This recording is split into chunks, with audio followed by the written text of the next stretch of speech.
Kozhikode medical കോളേജിൽ ശസ്ത്രക്രിയയ്ക്കിടെ വയറ്റിൽ കത്രിക കുടുങ്ങിയ ഹർഷിന നീതി തേടി വീണ്ടും സമരത്തിലേക്ക്. ചൊവ്വാഴ്ച മുതൽ കളക്ടറേറ്റിന് മുന്നിൽ സത്യഗ്രഹ സമരം നടത്തും. കുറ്റക്കാർക്കെതിരെ നടപടി ഉറപ്പാക്കണമെന്നാണ് ഹർഷിനയുടെ ആവശ്യം. കഴിഞ്ഞ 8 വർഷവും നീതിക്കായുള്ള പോരാട്ടത്തിലാണ് ഹർഷിന. എന്നാൽ നീതി ഇപ്പോഴും അകലെയുമാണ്. ഈ സാഹചര്യത്തിലാണ് വീണ്ടും സമരപ്രഖ്യാപനം. ഈ വരുന്ന 29-ന് കളക്ടറേറ്റിന് മുന്നിൽ ഏകദിന സത്യാഗ്രഹം.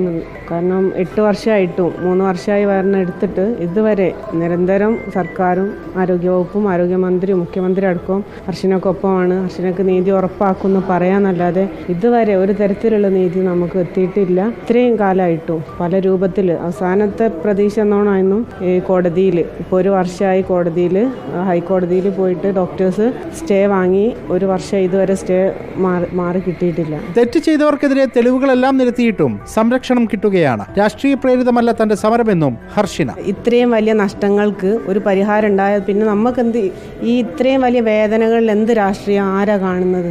അവർക്കിത് രാഷ്ട്രീയ സമരമാക്കി മാറ്റി തീർക്കൽ അനിവാര്യമാണ്. അതുകൊണ്ട് മാത്രമാണ് ഇതിന് പിന്നിൽ ഒരു രാഷ്ട്രീയവും ഇല്ല എന്നുള്ളത് ഇതിൻ്റെ കൂടെ നിൽക്കുന്നവർക്കും ഇത് കണ്ടുകൊണ്ടിരിക്കുന്നവർക്കും നിങ്ങൾക്കും എല്ലാവർക്കും മനസ്സിലായ കാര്യമാണല്ലോ. അപ്പോൾ നമുക്ക് നീതി കിട്ടുന്നത് വരെ പോരാടുക എന്നുള്ളത് തന്നെയാണ്. നമ്മളെ കൂടെ ഇന്ന ഒരു രാഷ്ട്രീയം എന്നുള്ള ആളുകളല്ല.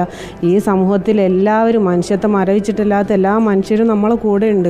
2017 നവംബർ 30-ന് നടന്ന പ്രസവ ശസ്ത്രക്രിയയിലാണ് ഹർഷിനയുടെ വയറ്റിൽ കത്രിക കുടുങ്ങിയത്. 2022 സെപ്റ്റംബർ 17-ന് നടത്തിയ ശസ്ത്രക്രിയയിലൂടെ കത്രിക പുറത്തെടുത്തിരുന്നു. സംഭവത്തിൽ 2 ഡോക്ടർമാരും 2 നഴ്സുമാരും കുറ്റക്കാരാണെന്ന് കണ്ടെത്തി കുന്നമംഗലം പോലീസ് റിപ്പോർട്ടും സമർപ്പിച്ചു.